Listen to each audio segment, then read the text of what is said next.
Prezados irmãos e prezadas irmãs, estamos diante de mais um estudo da Escola Bíblica Dominical da Igreja Evangélica Congregacional do Largo do Tanque.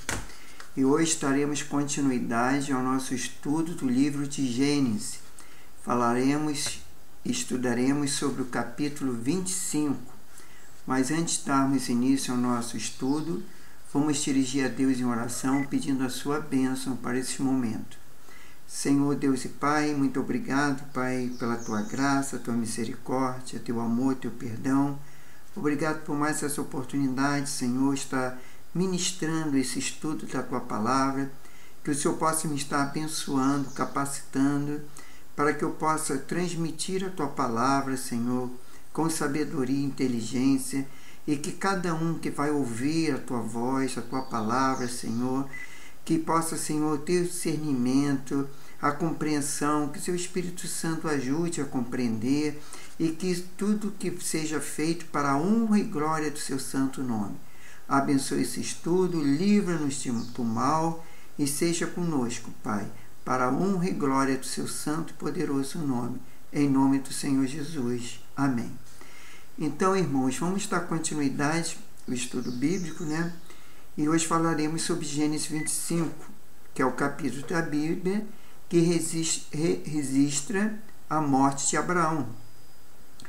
O estudo bíblico de Gênesis 25 também fala sobre os descendentes de Ismael e Isaac, com ênfase no nascimento de Jacó e Esaú. Esse também capítulo bíblico diz que traz o relato do conhecimento do episódio em que Esaú vendeu seu direito de primogenitura a Jacó. Um esboço de Gênesis 25 pode ser feito com a divisão de 5 seções. Primeiro, os descendentes de Abraão, com quentura, conforme Gênesis 25, 1 a 6. Segundo, a morte de Abraão, conforme Gênesis 25, de 7 a 11. Terceiro, os descendentes de Ismael, conforme Gênesis 25, de 12 a 18.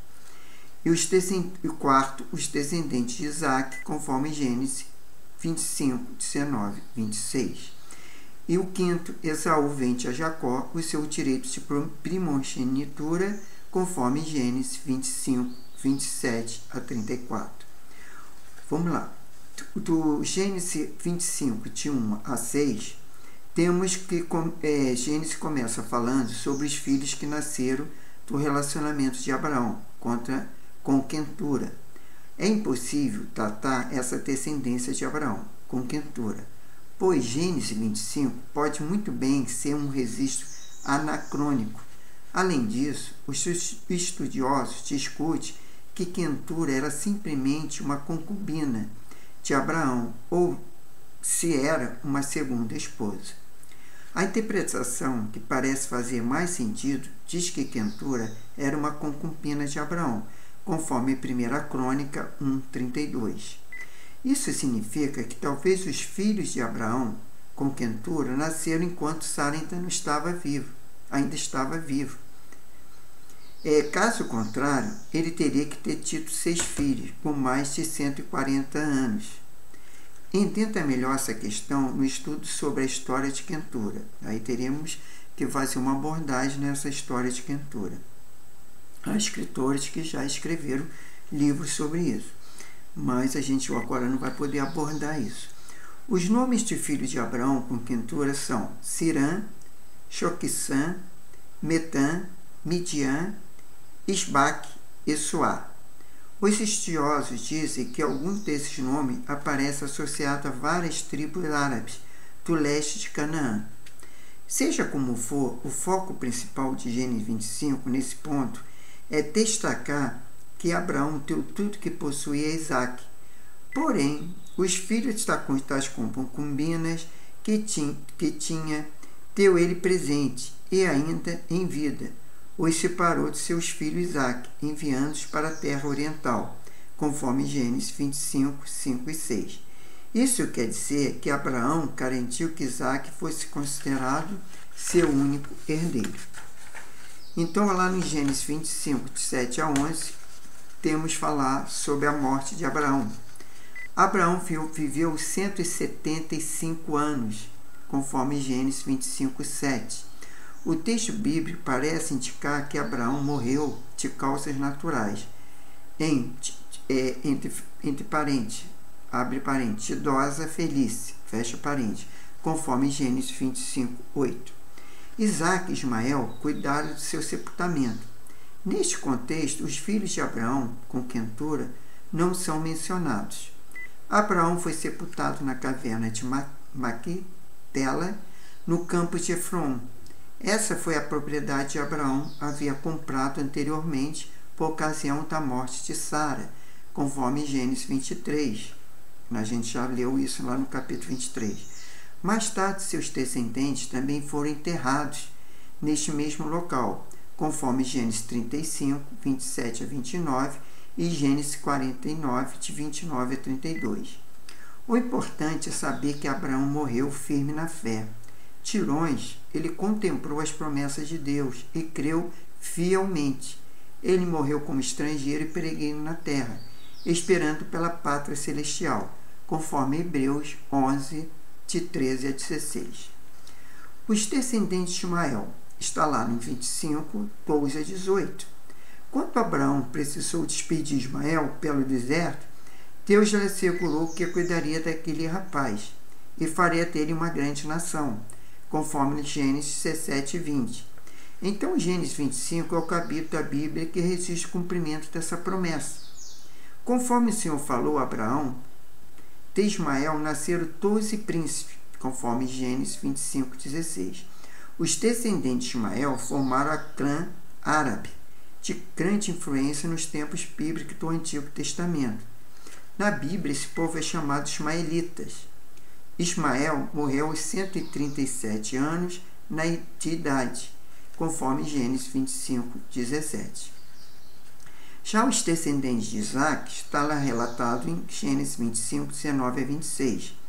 A seção de Gênesis 25, que resiste à descendência de Isaac, traz a importante narrativa bíblica acerca do nascimento dos gêmeos, Jacó e Esaú, e enfoca o cumprimento progressivo da promessa de Deus a Abraão.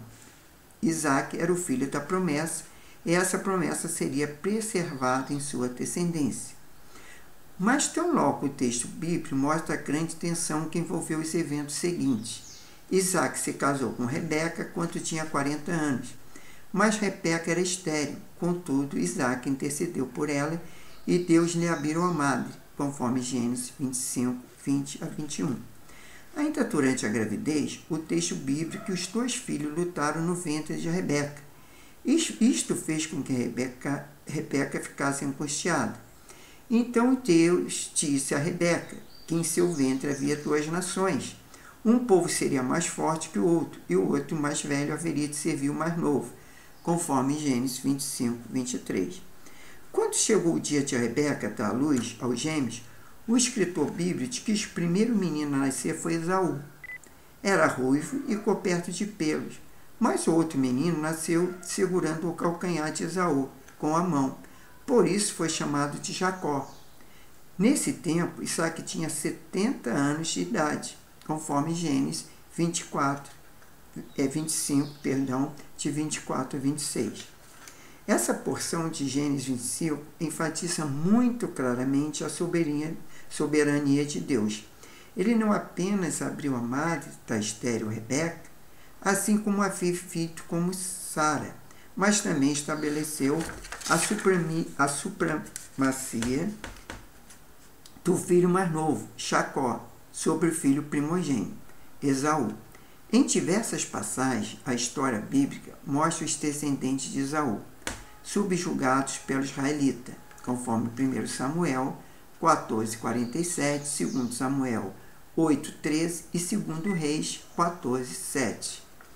No Novo Testamento, o apóstolo Paulo lança a mão desse texto para fazer uma exposição acerca da eleição divina, que não se baseia em qualquer fator humano, mas unicamente no beneplácito soberano do Deus Todo-Poderoso, cujo nenhum homem tem o direito de questionar, conforme Romanos 9 a 13 e Romanos 18, 23. Esaú vende a Jacó o seu direito de primogenitura, conforme Gênesis 25, de 27 a 34. Os gêmeos Esaú e Jacó cresceram e se tornaram homens, com características e personalidade totalmente diferentes. Esaú era um homem do campo, um perito caçador, conforme Gênesis 25, que diz que Esaú era o filho preferido de Isaque, que costumava saborear sua caça. Por outro lado, Jacó era um homem pacato, que havia em tendas. Esaú era o filho predileto de Isaque. Jacó era o filho amado de Rebeca, conforme Gênesis 25, 27 e 28. Nesse ponto específico, Isaque e Rebeca falharam como pais. Na sequência, o texto bíblico mostra os esforços de Jacó em querer se apropriar dos privilégios do seu irmão como primogênito, conforme Gênesis 25, 29 a 34. Porém, apesar dos esforços de Jacó, sua supremacia não se atribuiu direitos naturais, mas eleição soberana do Senhor. Deus já havia chamado Jacó antes mesmo de ele ter nascido, e isso independia do direito de primogenitura, conforme Romanos 9:11. Jacó se aproveitou da visão limitada de Esaú com relação à herança e à liderança da família. Ele propôs negociar seu direito de primogenitura, em troca de um ensopado vermelho, conforme Gênesis 25, 29 e 33. O direito de primogenitura garantiu ao filho mais velho a posição de principal herdeiro da família. O primogênio recebia a porção dobrada da herança e assumia a liderança civil e religiosa da unidade familiar, conforme Deuteronômio 21, 17 e 1 Crônica 5, versículo 1 e 2, e conforme Êxodo 4, 22. Mas aqui vale lembrar que aquela era a família da aliança. Nesse caso, a herança da família essencialmente incluía a bênção de Deus sobre a linhagem abraâmica. Então, quando inconsequente, Esaú aceitou negociar com Jacó seu direito de primogenitura, ele também expressou as promessas de Deus. À luz de Gênesis 25, podemos entender por que Saul é citado na carta dos Hebreus como um homem profano que negociou a bênção da aliança. Diante do seu erro, ele nem mesmo capaz de encontrar arrependimento genuíno, conforme Hebreus 12, de 16 a 17. Bom, partindo agora para o capítulo 26, temos o Gênesis 26, é o capítulo que fala sobre a peregrinação de Isaque na terra dos filisteus. O estudo bíblico de Gênesis 26 mostra que aconteceu durante um tempo que a família da aliança esteve em Gerar. É muito interessante o paralelo que há entre a experiência de Isaque, registrada em Gênesis 26, e a experiência de Abraão, registrada no capítulo 12 e 13 do mesmo livro. Além disso, Gênesis 26 também é um capítulo importante para relacionar Isaque às promessas pactuais de Deus e feito a Abraão. Isso fica claro que o fato que nesse capítulo, por 2 vezes, Deus fala com Isaque acerca das promessas da aliança. Um esboço bíblico em Gênesis 26 pode ser dividido nas seguintes partes. Primeiro, Isaque parte para Gerar. Está lá em Gênesis 26, de 1 a 6. Segundo, a mentira de Isaque sobre Rebeca, que está lá em Gênesis 26, de 7 a 11. Opa, desculpe, só um minutinho que caiu aqui.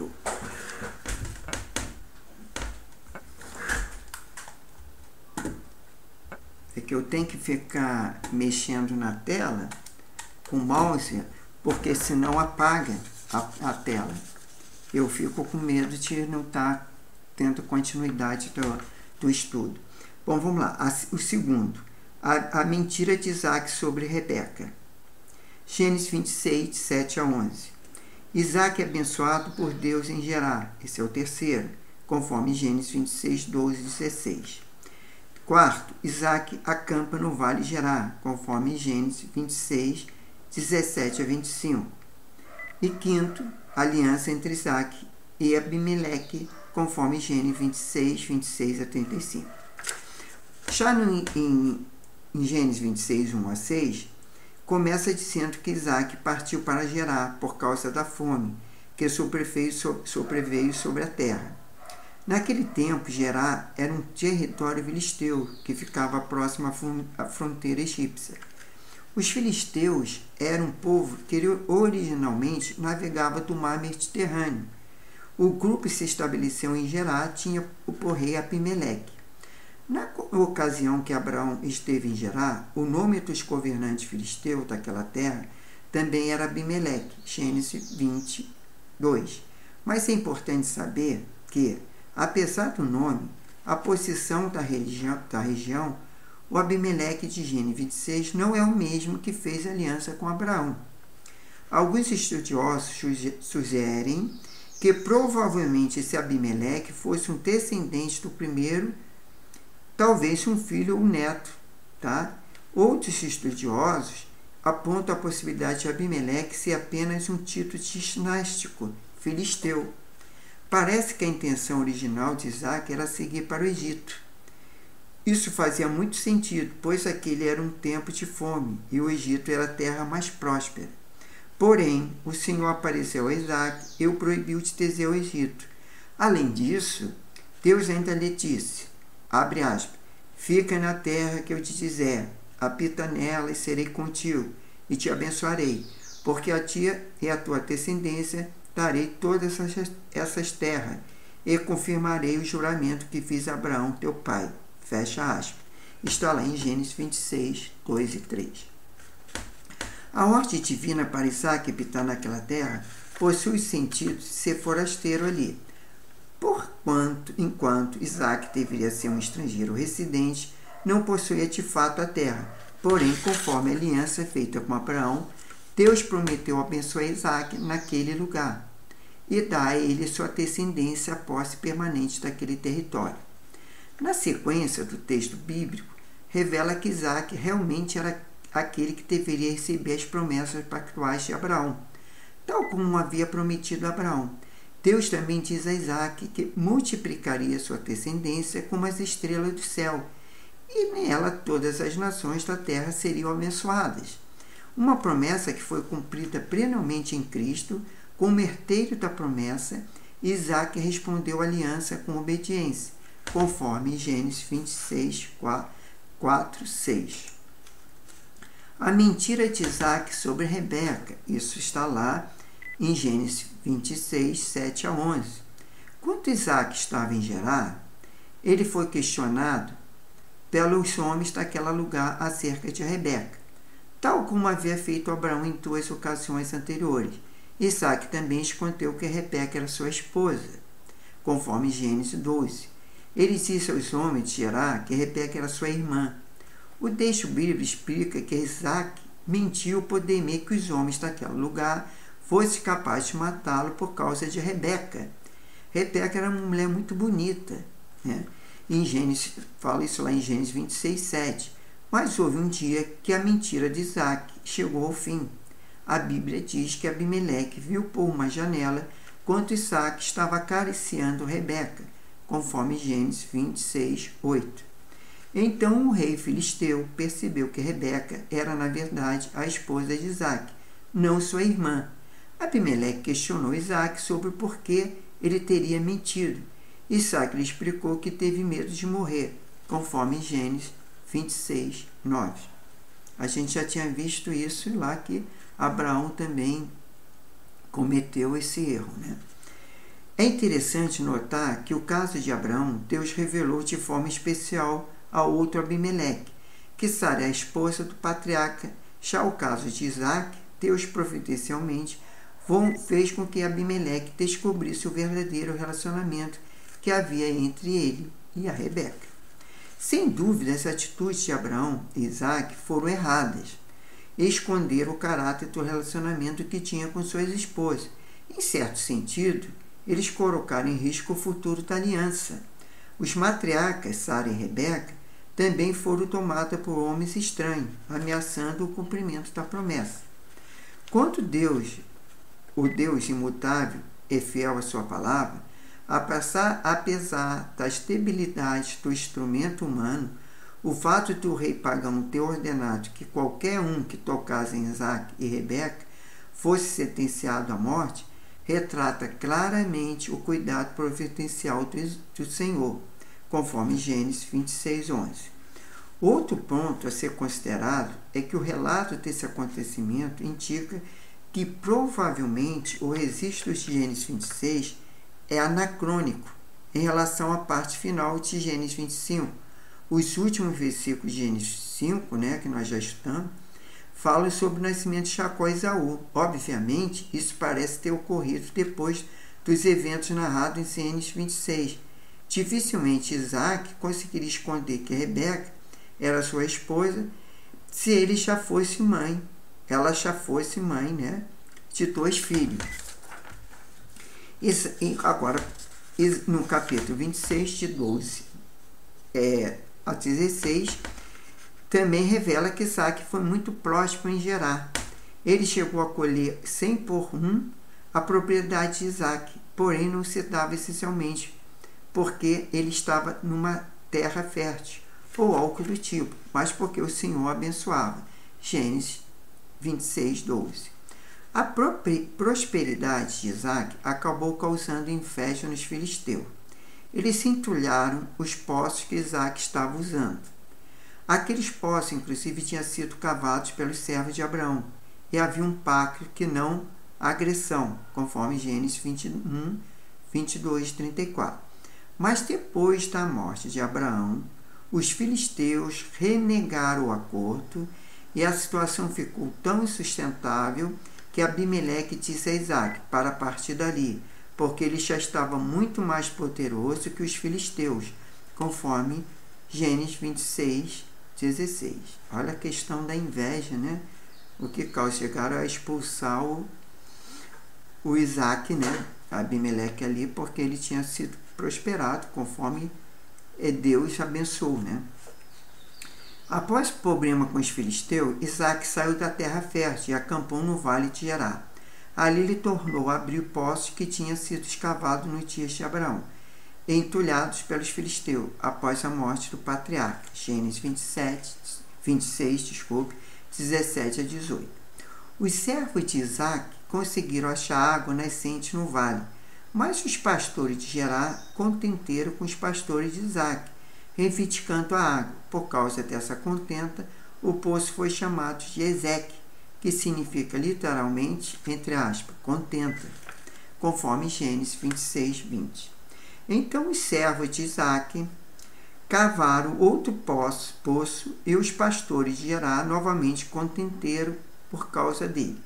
Por esse motivo, o poço foi chamado de Sitina, que significa literalmente, entre aspas, inimizade.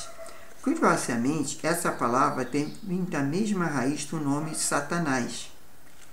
Depois, mais uma vez, os servos de Isaac cavaram outro poço, e por não houver contenda, Isaac chamou aquele poço de Reobote, quer dizer, entre aspas, porque agora nos deu lugar o Senhor, e prosperaremos na terra, fecha aspas. Gênesis 26, 22. O texto bíblico diz que em seguida Isaac subiu a Persepa. Persepa era um lugar onde Abraão havia firmado o pacto de não agressão com os filisteus, conforme Gênesis 21, 32. Naquela mesma noite, Deus apareceu a Isaac, ele reafirmou a bênção da aliança abraâmica. Isso deixava claro a continuidade das promessas de Deus e Abraão, através de Isaac. Em resposta à revelação de Deus, Isaac edificou ali um altar, tal como seu pai havia feito, conforme Gênesis 26, 23 e 25, e conforme Gênesis 12, 7, 8. Aí vem, lá no capítulo 26, de 26 a 35, é a última sessão, do capítulo 26, que registra o episódio que o rei Abimeleque foi procurar Isaac para firmar uma aliança com ele. Isaac questionou a atitude de Abimeleque, já que ele havia expulsado das terras férteis de Gerar, conforme Gênesis 26, 26, 27. Mas a resposta de Abimeleque foi um testemunho da promessa de Deus a Isaac. Abre aspas, vimos claramente que o Senhor é contigo. Então te dizemos, acha agora juramento em nós e ti, e façamos aliança contigo. Jura que não nos fará mal, como também não te havemos tocado, e como fizemos somente o bem, e te deixamos em paz. Tu és agora abençoado do Senhor. Fecha aspas. Gênesis 26, 28 e 29. Isaac recebeu cordialmente Abimeleque e Eustáquio, o homem que acompanhava o rei filisteu, na madrugada do outro dia. Isaac fez um juramento com eles e os despediu, conforme Gênesis 26, 30 e 31. Naquele mesmo dia, os servos de Isaac lhe deram a notícia que tinha se achado água no poço que tinha cavado, e o poço foi chamado de Seba, que significa, entre aspas, juramento. Esse nome explica porque o local ficou conhecido como Berseba, abre aspas, poço do juramento, fecha aspas. Gênesis 26, 33. Gênesis 26 termina registrando o casamento de Esaú com duas mulheres, filhas dos heteus. O casamento de Esaú com mulheres cananeias foi fonte de aborrecimento para os seus pais. Além de ser um texto de consideração pelas bênçãos da aliança, essa parte final é mais um quadro que retrata o caráter profano de Esaú, conforme Gênesis 26, 34 e 35. Agora vamos partir para o capítulo 27. Gênesis 27 fala sobre a bênção de Isaac a Jacó e Esaú. O estudo bíblico de Gênesis 27 revela como Jacó conseguiu receber a bênção da aliança, em lugar de seu irmão mais velho. Rebeca, esposa de Isaac e mãe de Jacó, e Esaú, teve participação decisiva nesse episódio. Um esboço de Gênesis 27 pode ser dividido da seguinte forma. Primeiro, Isaac pede que Esaú lhe prepare uma refeição. Gênesis 27, 1 a 4. Rebeca põe em prática, Rebeca põe em prática um plano para favorecer Jacó. Gênesis 27, 5 a 17. Terceiro, Jacó engana Isaac e recebe a bênção. Gênesis 27, 18 a 29. Quarto, Esaú descobre a trapaça de Jacó. Gênesis 27, 30 a 37. Quinto, Esaú insiste em ser abençoado. Gênesis 27, 38 a 40. E sexto, Esaú planeja matar Jacó. Gênesis 27, 41 a 46. Então vamos lá. Gênesis 27 começa mostrando um Isaac já velho e debilitado. Ele já não enxergava mais e pensava que o fim de sua vida havia chegado. Então ele chamou seu filho mais velho, Esaú, e lhe pediu para que ele preparasse uma refeição saborosa com a carne de caça. O próprio Isaac deixa claro que seu objetivo era comer a refeição, que ele tanto apreciava, feita por seu filho mais velho. Então abençoou antes de sua morte. Gênesis 27, 4. Era costume naquele tempo, por ocasião de uma despedida ou da morte iminente, que o líder da família desse sua bênção. Mas da família de Abraão, o significado espiritual dessa bênção era singular. Isso porque aquele que fosse abençoado se tornaria o herdeiro das promessas de Deus. Então aquele era um momento decisivo para a família da aliança. Rebeca põe em prática seu plano para favorecer Jacó. Isto lá em 27, de 5 a 17. Em forma que Rebeca escutou o pedido de Isaac e arquitetou um plano para que Jacó fosse abençoado em lugar de Esaú.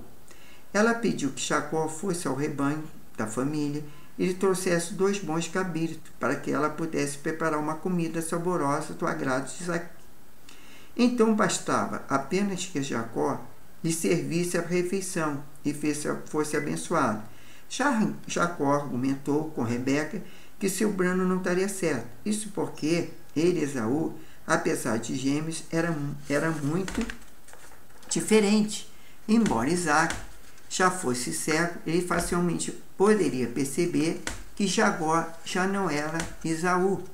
Ao apalpá-lo, Esaú era um homem muito cabeludo e Jacó não. Além disso, Jacó se mostrou preocupado com seu pai perceber sua trapaça.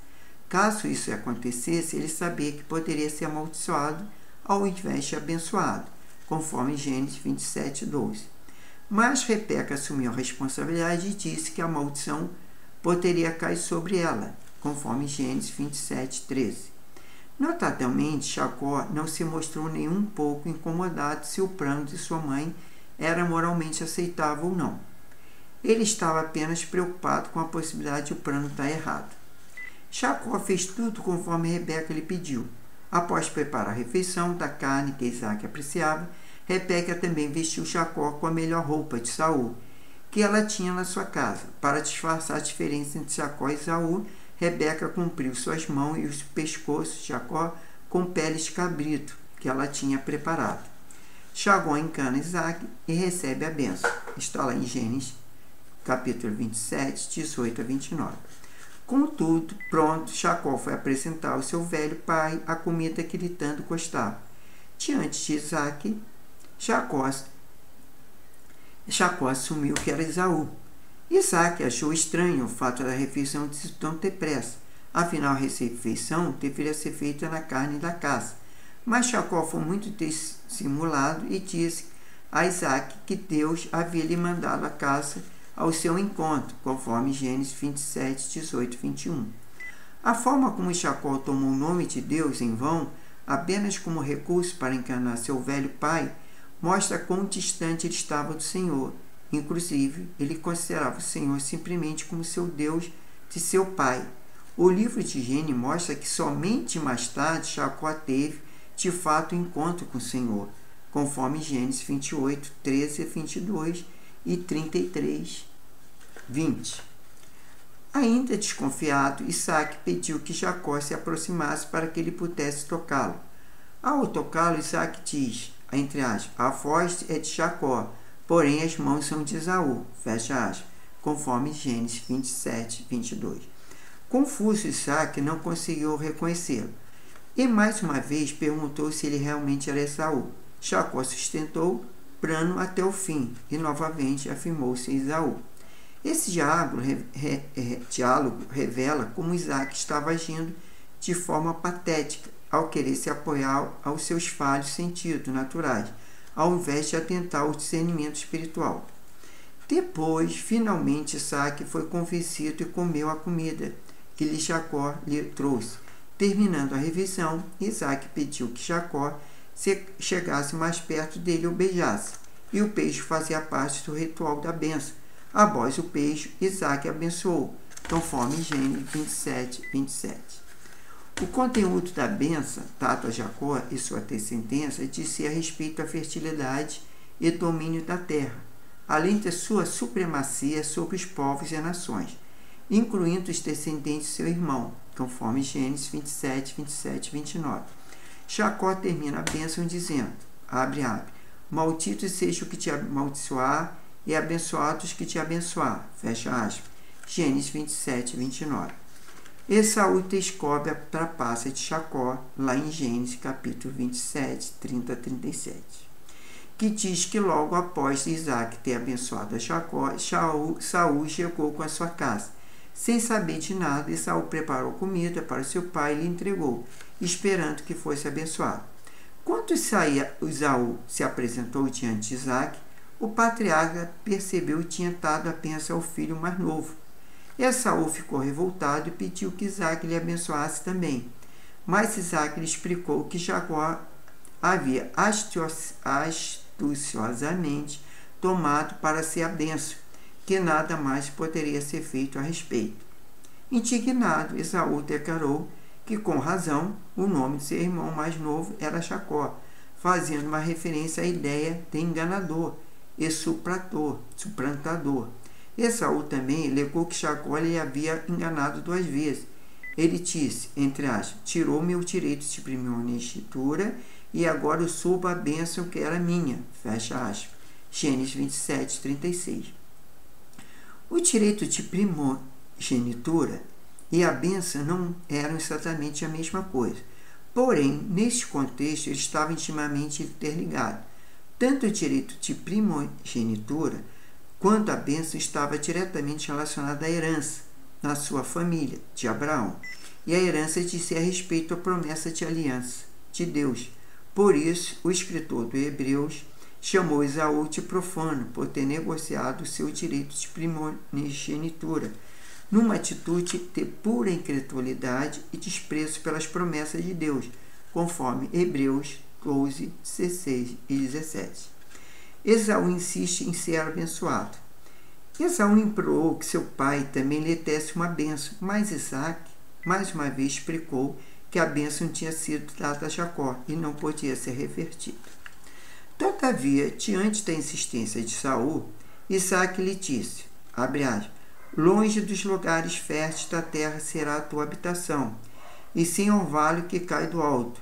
Viverás da tua espada e servirás o teu irmão. Quando, porém, te libertares, sacudirá o seu jugo da cerviz. Fecha aspas. Gênesis 27, 40.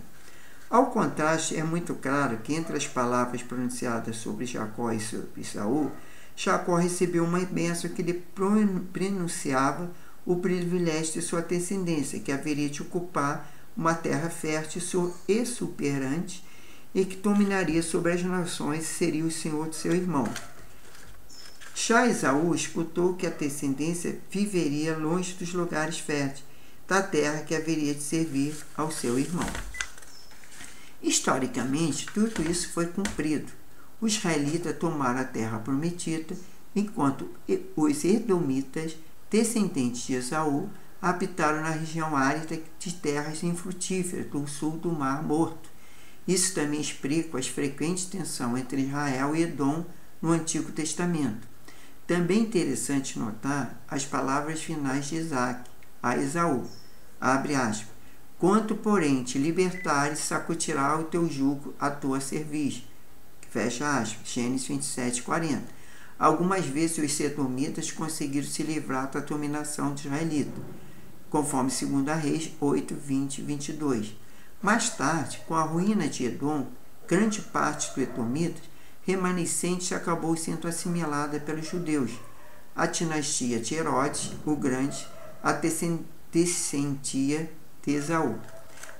Aqui é inevitável a comparação entre as bênçãos pronunciadas por Isaac e Jacó e a Esaú, e a profecia que precedeu o nascimento dos gêmeos.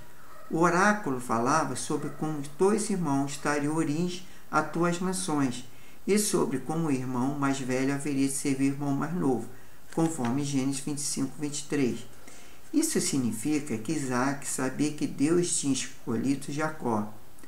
Mas ainda assim, ele pretendia dar bênção à aliança a Saul.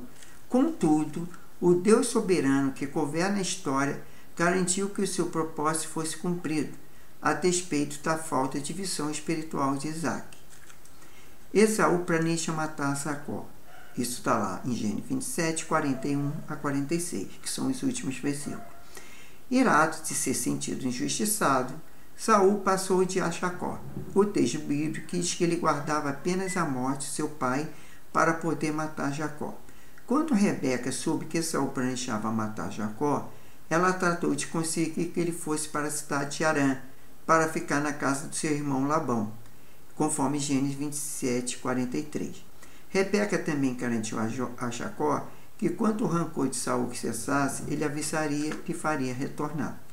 Em Gênesis 27, termina com Rebeca falando de seu aborrecimento com as mulheres etéias, nas quais Saul tinha tomado 2 por esposa. Esse aborrecimento também serviu como motivo de justificativa para Jacó ir à terra dos seus familiares e não se casar com as filhas de Eter. Então, assim, nós terminamos o capítulo 27 de Gênesis, né? E nós vamos agradecer a Deus por essa aula. E na próxima, nós vamos estar com a continuidade do capítulo 28, provavelmente o 29 e 30. Então, vamos agradecer e pedir a bênção de Deus. Senhor Deus Pai, muito obrigado por essa lição, obrigado por todos aqueles que vão ouvir, que Tu possa estar abençoando, possa estar orientando a cada um de nós com Teu Santo Espírito, para que possamos compreender a Tua Palavra e assim nós não pecarmos contra Ti. porque muitas vezes nós erramos e pecamos porque falta-nos conhecimento. Mas nós queremos conhecimento da tua palavra.